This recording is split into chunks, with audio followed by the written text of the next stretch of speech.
इतिहास का वो समय जहाँ किसी को नहीं पता कि दूसरा विश्व युद्ध एक दिन बाद होगा, एक हफ्ते बाद होगा या एक साल बाद होगा, पर होगा ज़रूर। सोचिए अगर आपको ऐसी सिचुएशन में डाल दिया जाए तो आप क्या करेंगे? जी हाँ, कुछ ऐसा ही करती है film Munich the edge of war.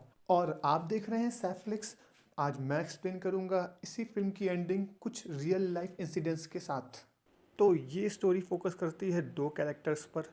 पहला है ह्यू लेगेट, जो कि ब्रिटेन में एक सिविल सर्वेंट हैं, और दूसरा है पॉल वॉन हार्टमैन, जो कि एक रिबेल ग्रुप का पार्ट है और हिटलर को रोकना चाहते हैं। ये दोनों पहले ऑक्सफोर्ड में साथ में पढ़ते थे और अच्छे दोस्त हुआ करते थे। साथ ही साथ पिक्चर में ये भी दिखाया गया है कि ब्रिटिश प्राइम मिनिस्टर सिर्फ और सिर्फ शांति चाहते हैं और ये वॉर अवॉइड करना चाहते हैं। उनका ये मानना है जब तक वॉर शुरू नहीं होता उसको हमेशा ही रोका जा सकता है। अब यहाँ पर लेगेट प्राइम मिनिस्टर के साथ जब जर्मनी जाता है तो आपको पता है वहाँ पर वो पॉल से मिलता है। पॉल के पास कुछ बहुत इंपॉर्टेंट डॉक्यूमेंट हैं हिटलर के, जो पूरी की पूरी हिस्ट्री चेंज कर सकते हैं। अब क्या ये डॉक्यूमेंट ये दोनों बिना पकड़े ब्रिटिश प्राइम मिनिस्टर को दे पाएंगे? क्या ब्रिटिश प्राइम मिनिस्टर इस एग्रीमेंट को रोकेंगे? और क्या ये दोनों जिंदा बच पाएंगे या मार दिए जाएंगे? इन सब चीज़ों के लिए आपको ये पिक्चर देखनी पड़ेगी, जो मैं ज़रूर रिकमेंड करता हूँ कि आप देखिए। एक बहुत ही अच्छी पिक्चर है। पर क्या ये दोनों कैरेक्टर पॉल और लेगेट रियल थे? तो इसका आंसर है नहीं। पर क्या चीज़ें रियल में थी और क्या हुई थी ये मैं आगे आपको बताता हूँ। हिटलर 1934 में जर्मनी का लीडर बन चुका था और ये फिल्म बेस्ड है 1938 पर। उस टाइम तक हिटलर ने ऑलरेडी ऑस्ट्रिया पे कब्जा कर लिया था। अब उसकी नज़र थी चेकोस्लोवाकिया पर, स्पेशली सुडेटनलैंड पर। चेकोस्लोवाकिया में जो एक जगह है और यहाँ के लोग जर्मन बोलते हैं। चेक गवर्नमेंट इस चीज़ के अगेंस्ट में थी, पर ब्रिटिश और फ्रेंच गवर्नमेंट एक और वॉर नहीं चाहती थी। तो इसीलिए उन्होंने हिटलर को अपीस करने की पॉलिसी अपनाई। अपीस करने का मतलब ये है कि किसी एक अग्रेसिव इंसान को शांत कराना। उस टाइम के ब्रिटेन के प्राइम मिनिस्टर नेविल चैम्बरलेन ने इस पॉलिसी पर लीड किया। वो हिटलर से टोटल 3 बार मिले। सबसे पहले 13 सितंबर 1938 को बर्टिस गार्डन में, जहाँ पर कुछ खास नतीजा नहीं निकला।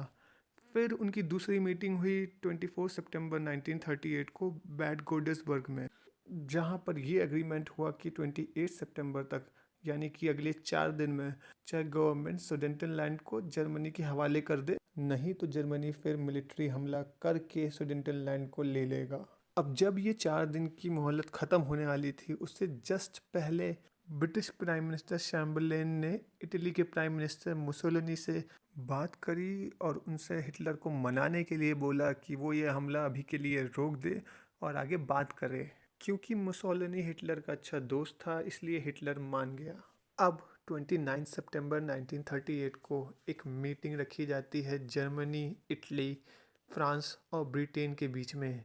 ये मीटिंग थी चेकोस्लोवाकिया को लेकर, पर उसकी गवर्नमेंट का इस मीटिंग में कोई भी हिस्सेदारी नहीं थी, क्योंकि फ्रांस और ब्रिटेन कोई भी लड़ाई नहीं चाहते थे। इसीलिए ये मीटिंग बहुत ही जल्दी ख़त्म हो गई और इसमें तुरंत ही डिसीजन ले लिया गया और उसके बाद म्यूनिक एग्रीमेंट साइन किया गया, जिसमें सुडेटनलैंड की ज़मीन अब जर्मनी के कब्जे में थी। क्योंकि फ्रांस और ब्रिटेन के सपोर्ट के बिना चेकोस्लोवाकिया ये वॉर नहीं लड़ सकता था, इसलिए चेक गवर्नमेंट को ये एग्रीमेंट मानना पड़ा। म्यूनिक एग्रीमेंट के बाद ब्रिटिश प्राइम मिनिस्टर चैम्बरलेन ने हिटलर को एक और स्टेटमेंट पर साइन करने के लिए अप्रोच किया, जिसके अकॉर्डिंग ब्रिटेन और जर्मनी एक दूसरे से लड़ाई नहीं करेंगे।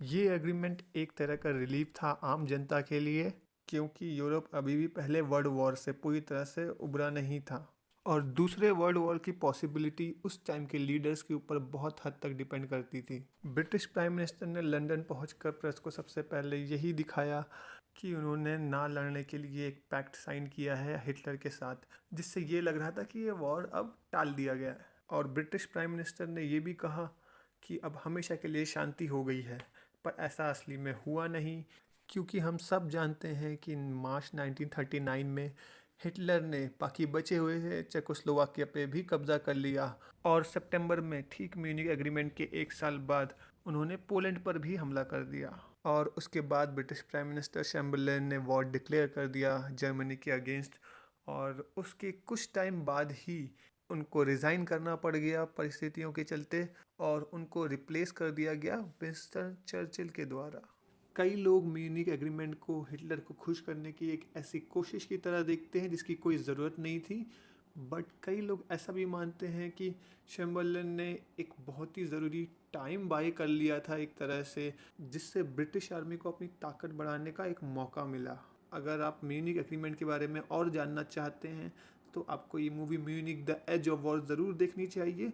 और अगर आप म्यूनिक एग्रीमेंट के बाद क्या हुआ, कैसे चैम्बरलेन को विंस्टन चर्चिल ने रिप्लेस कर दिया, उसके बाद के क्या हालात थे, अगर आप ये जानना चाहते हैं तो आप एक और मूवी देख सकते हैं जिसका नाम है द डार्केस्ट आवर। इसके अलावा एक और मूवी है एक बागी ग्रुप जर्मनी के जिसने हिटलर को मारने की कोशिश करी थी, उसके ऊपर बेस्ड है, इसका नाम है वल्कायरी। आप वो भी देख सकते हैं। तो लाइक कीजिए, कमेंट कीजिए, शेयर कीजिए, सब्सक्राइब कीजिए। मिलते हैं नेक्स्ट वीडियो में।